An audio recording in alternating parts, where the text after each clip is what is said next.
Bonjour à toutes et à tous et bienvenue. Dans cette présentation, on va se pencher sur un sujet essentiel pour l'avenir des organisations, la force d'un collectif mixte au service de la performance de l'entreprise. Nous avons le plaisir d'accueillir Stéphanie Chasseriot, professeure à Schema Business School, spécialiste des questions de diversité et de leadership. Bonjour Stéphanie. Bonjour et merci de m'avoir invitée à la BPI pour parler de ce sujet qui me tient à cœur. Pour commencer Stéphanie, on parle beaucoup de la mixité, mais dans les collectifs de travail, est-ce une réalité ou est-ce un idéal encore lointain ? Alors d'abord, regardons où sont les femmes sur le marché du travail. Ça va déjà nous donner une bonne vision globale.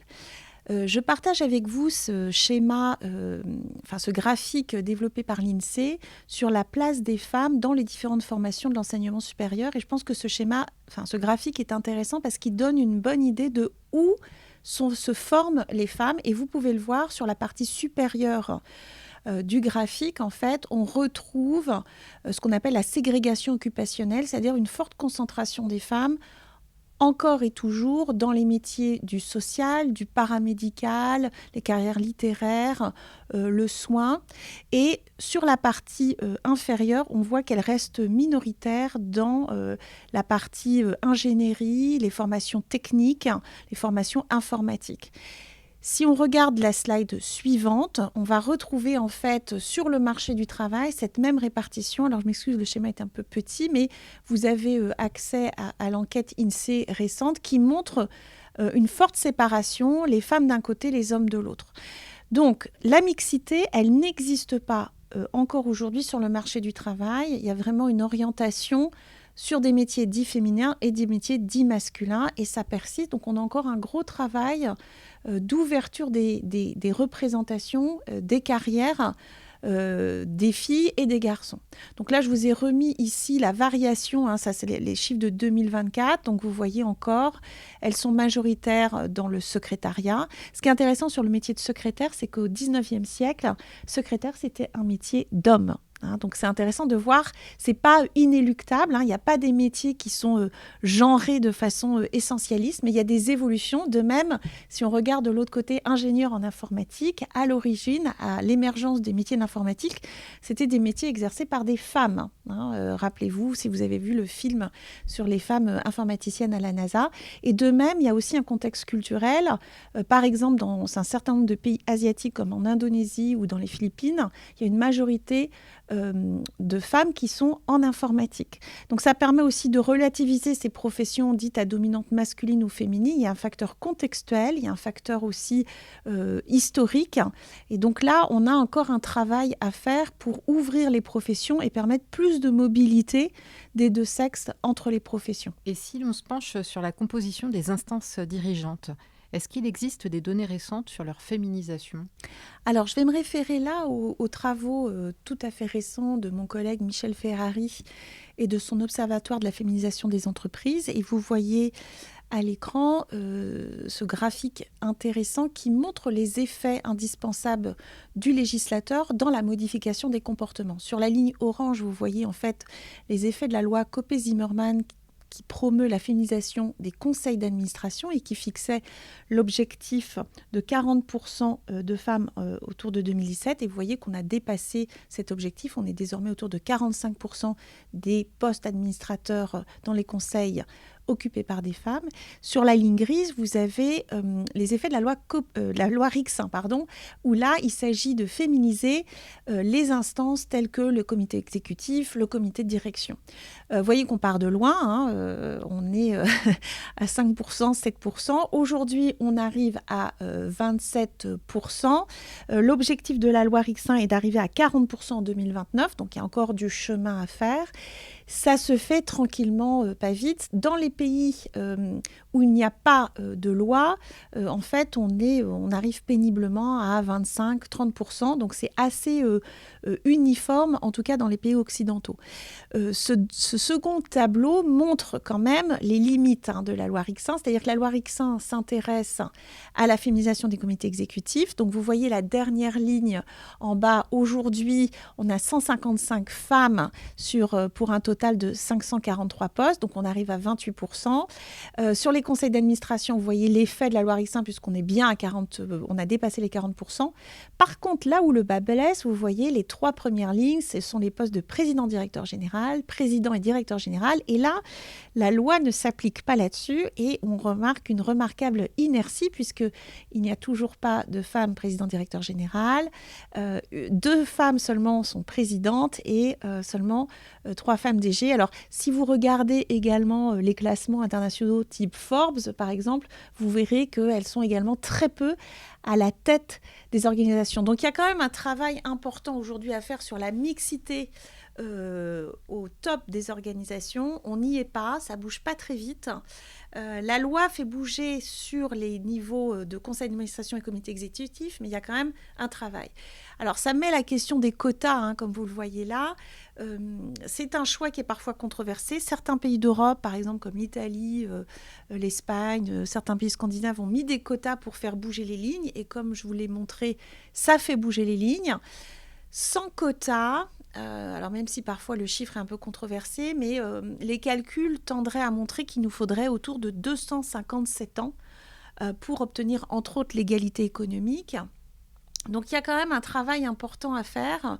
Je sais que c'est controversé, mais effectivement les quotas, ça permet quand même de faire se questionner les organisations, de mettre en place des politiques d'identification des talents, par exemple, de mettre en place des politiques de promotion et de mobilité interne qui sont quand même intéressantes, d'aller chercher des femmes auxquelles on n'aurait pas pensé pour des postes importants. Donc, il y a plutôt un effet positif des quotas.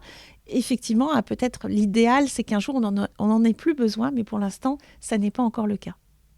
Je reprends ce schéma-là que l'on doit à mon collègue Michel Ferrari également, qui me semble intéressant comme outil à mobiliser dans les entreprises pour comprendre en particulier le phénomène du plafond de verre qui est souvent mentionné. Vous savez, ce plafond de verre, c'est l'idée que les femmes rencontreraient une barrière invisible qui les empêcherait d'atteindre les sommets.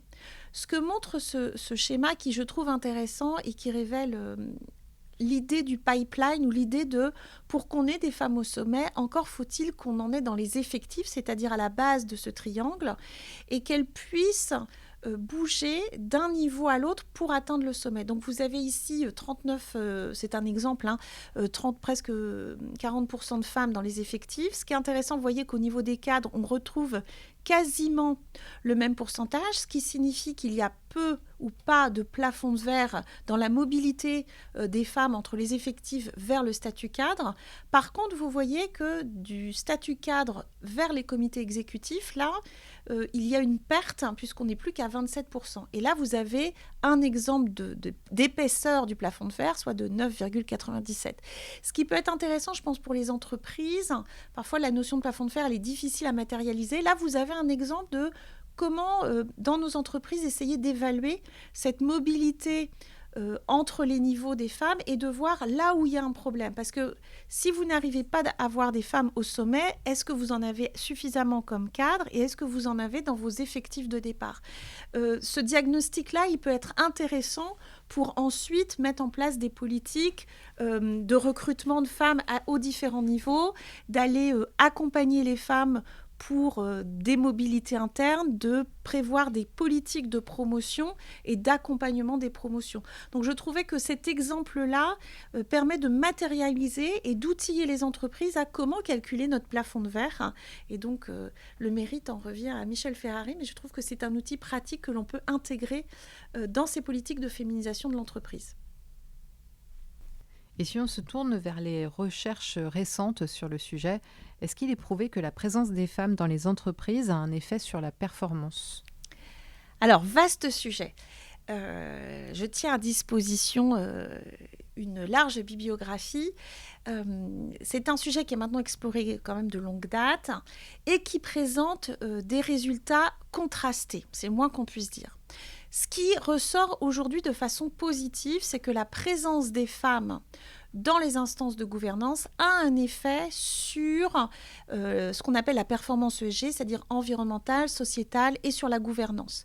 On observe qu'à partir du moment où on a des femmes, par exemple, dans les comités de direction, mais encore plus dans les conseils d'administration, il y a davantage d'actions et de politiques qui sont menées en faveur, par exemple, de la protection de l'environnement.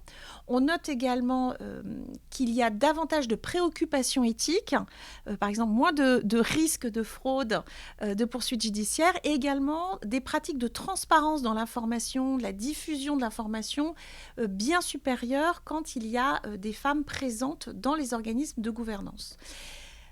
Par contre, sur la performance, par exemple, financière économique, ce que note un certain nombre d'études, et je dis bien un certain nombre d'études, c'est qu'il va y avoir un meilleur contrôle du risque financier. Alors, certains vont attribuer ça à la fameuse aversion au risque des femmes, ou en tout cas, peut-être la plus grande prudence, et elles vont modérer les biais de surconfiance masculins, peut-être.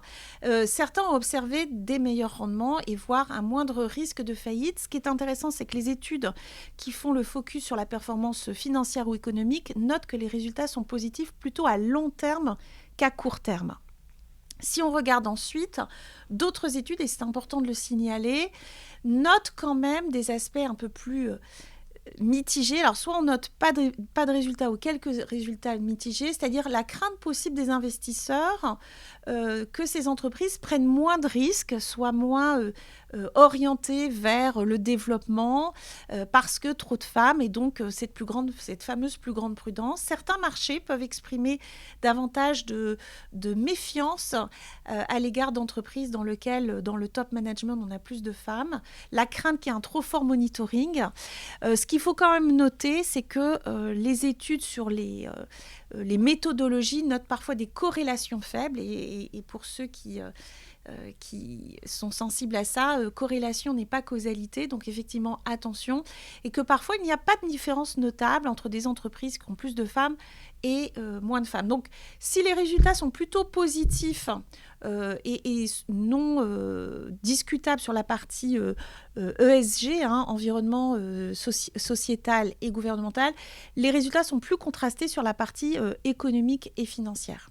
Ce qu'on peut dire au final, qui est quand même important, et ce qui ressort des études, c'est par exemple le fait qu'il y a des impacts, si et seulement si, non seulement il y a un nombre de femmes suffisant, c'est-à-dire que si vous mettez une seule femme à la tête des organisations, dans votre conseil d'administration ou dans un comité exécutif, ça ne suffira pas à modifier des comportements, par exemple sur la prise de risque ou sur la transparence ou sur l'éthique. Clairement, les études montrent qu'il y a un seuil, une masse critique de femmes à avoir dans l'entreprise pour qu'il y ait une modification des pratiques soit observable. Et l'autre élément, c'est qu'il faut également ces femmes aient un réel pouvoir d'influence. C'est-à-dire que si elles occupent ce qu'on appelle des postes alibi, où elles sont finalement là juste pour faire comme si on avait des femmes, ça n'aura aucun impact. Donc il faut qu'elles soient en nombre suffisant, une taille nécessaire en tant que minorité pour qu'elles puissent changer les choses et qu'elles aient des ressources pour agir et changer les normes. L'autre élément qui est intéressant, qui ressort des études, c'est qu'on observe que ces femmes qui arrivent au sommet, du fait qu'elles sont peu nombreuses et qu'elles ont eu quand même un certain nombre d'obstacles à franchir, sont souvent surqualifiées, voire davantage qualifiées que les hommes, et ont beaucoup plus d'expérience. Donc celles qui arrivent tout en haut, elles sont super bonnes, elles sont excellentes, et donc il y a un phénomène de surexpérience et de surqualification des femmes qui sont tout en haut. Enfin, l'autre élément que moi j'aimerais souligner, c'est que certes, on peut utiliser l'argument de la performance pour justifier la présence des femmes dans les organisations. Pour moi, ça ne peut pas être suffisant. Il y a aussi une obligation légale. On est dans un pays où l'égalité professionnelle est inscrite dans la loi. Mais c'est aussi une obligation morale. Nous avons, hommes et femmes, une obligation finalement d'être présents. C'est une valeur. L'égalité est une valeur présente dans les valeurs de la France. Donc je pense que c'est aussi un choix de société à défendre. Et on ne peut pas utiliser, selon moi, uniquement l'argument de la performance, mais bien la combinaison de ces arguments de le contexte légal et aussi une valeur éthique à défendre, un choix de société qui nous est cher. Et dans les entreprises, que se passe-t-il concrètement ? Qu'est-ce que l'on peut observer ? Alors, tout d'abord, je vais me référer au récent baromètre du sexisme Stop, hein, publié en 2025. Et dans ce baromètre, il ressort que 75% des femmes interrogées étaient confrontées quotidiennement à du sexisme. Donc c'est une réalité bien réelle pour beaucoup de femmes en milieu professionnel. Alors on a mis ici quelques expressions que peut-être certains ou certaines ont entendues qui relèvent du sexisme. Alors quand on parle de sexisme, de quoi parle-t-on ?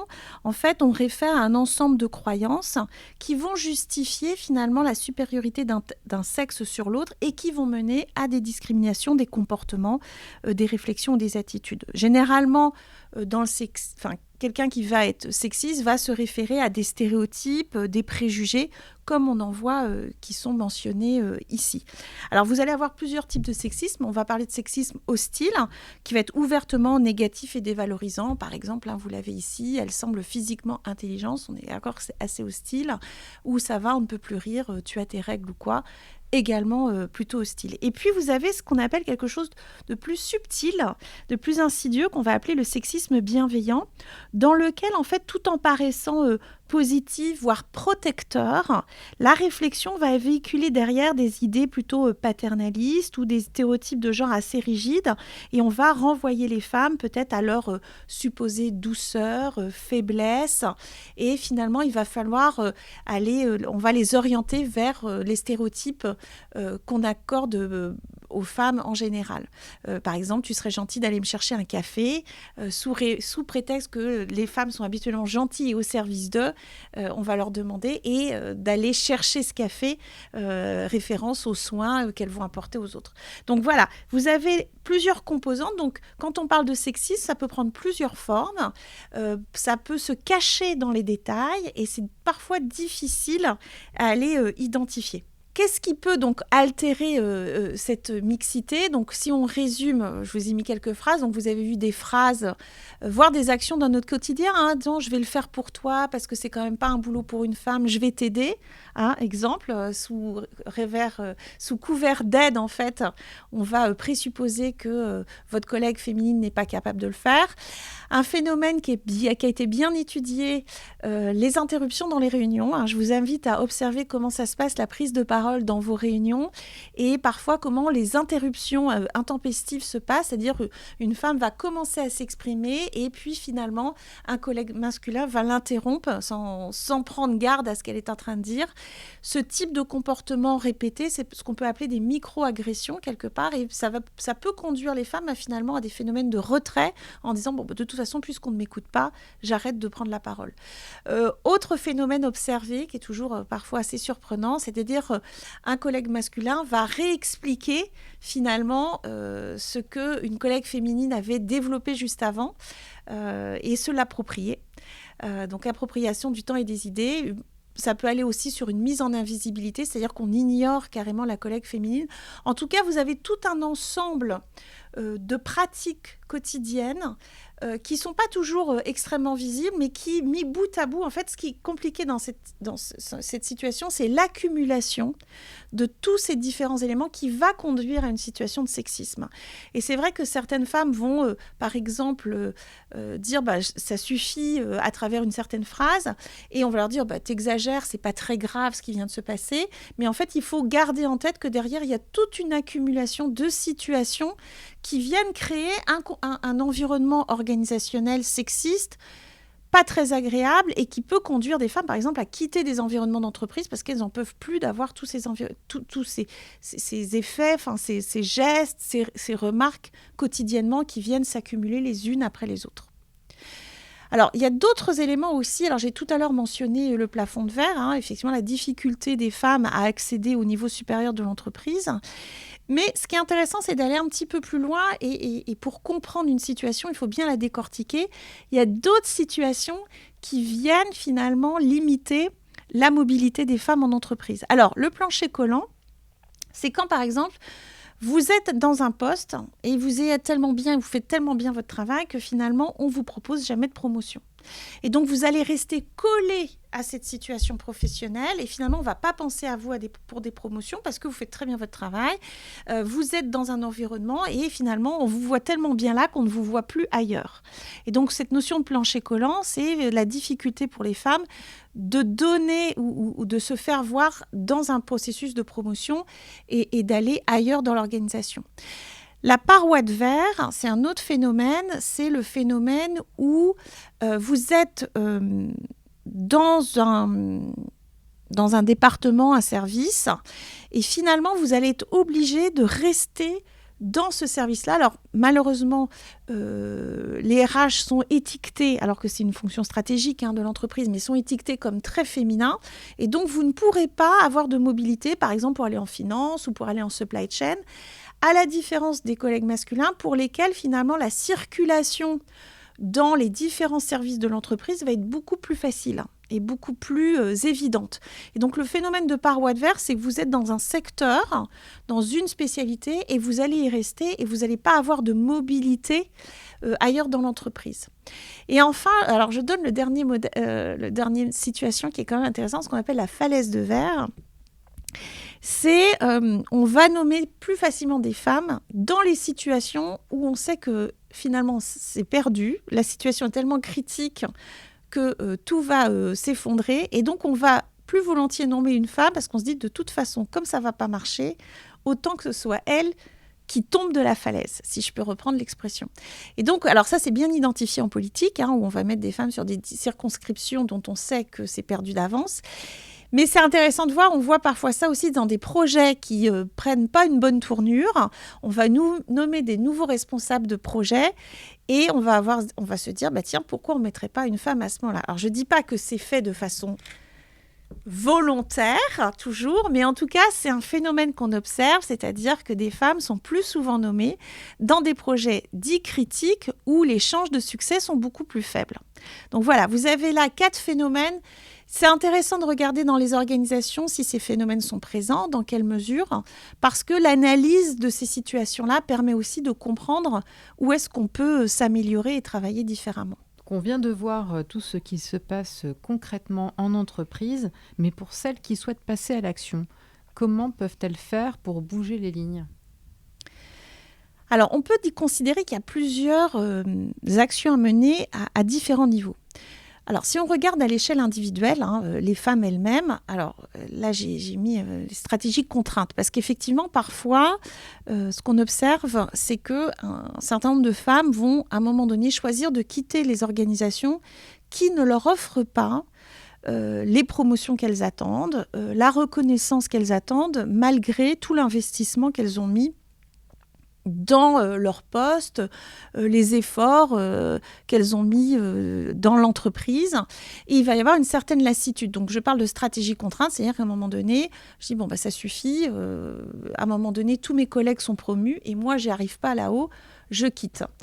Là, j'ai mis une stratégie d'évitement, ne pas prendre l'ascenseur. Ça fait référence à des témoignages que j'ai eus régulièrement dans des environnements très sexistes, voire où il y a du harcèlement sexuel, se passent finalement des stratégies, des mots, des stratégies d'aide entre collègues en disant « Attention, un tel ne prend surtout pas l'ascenseur avec elle ».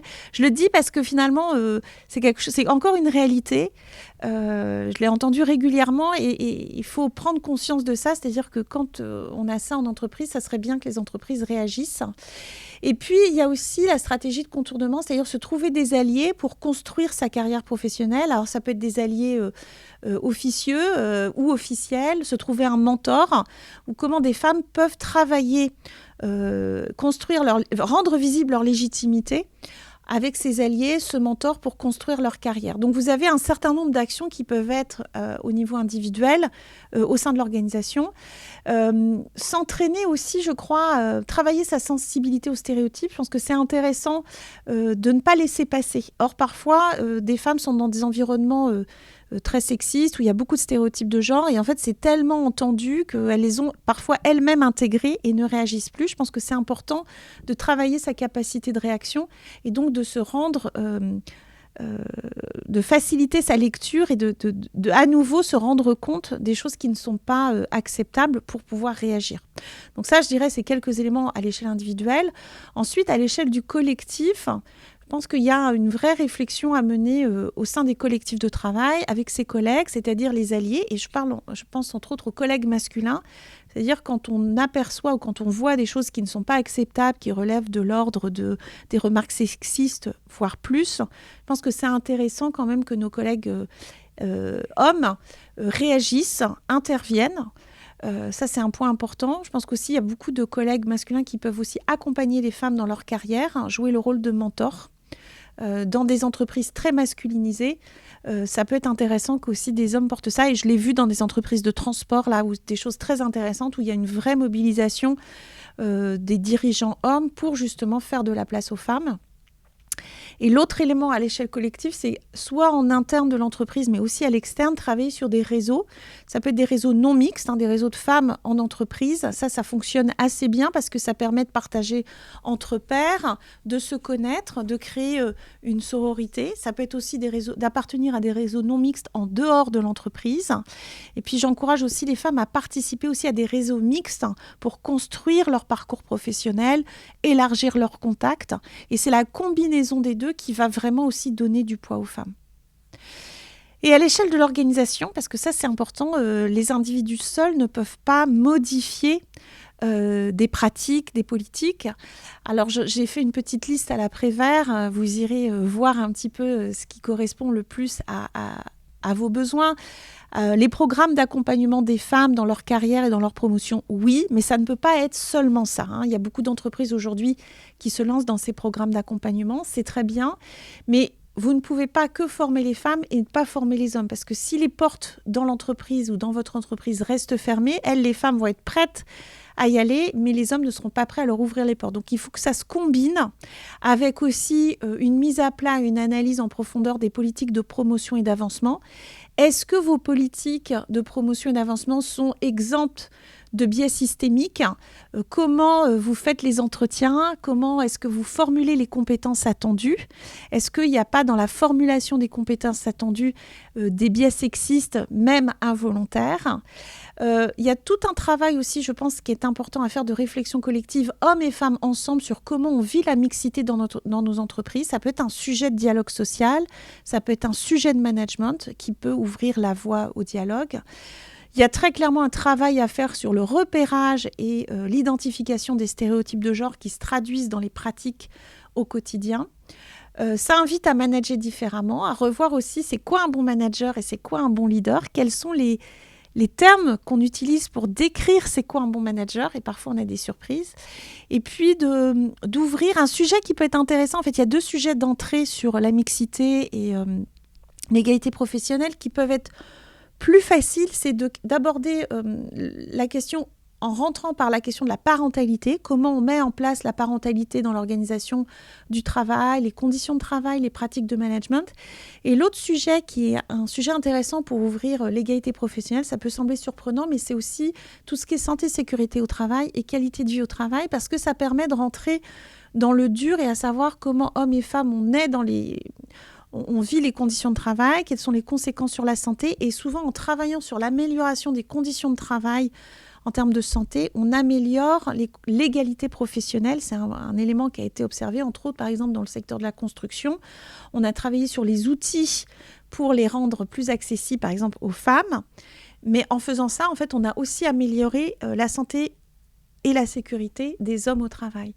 Et donc là, vous avez des effets positifs. En rentrant par un domaine, on peut améliorer l'égalité professionnelle. Donc, c'est des pratiques qui peuvent être intéressantes à observer. Merci beaucoup Stéphanie pour tous ces éclairages. Pour prolonger la réflexion, ne manquez pas notre série inédite du podcast Parlons RSE. Dans ces capsules, nous bousculons avec vous Stéphanie des idées reçues sur la mixité au travail en 2 minutes chrono.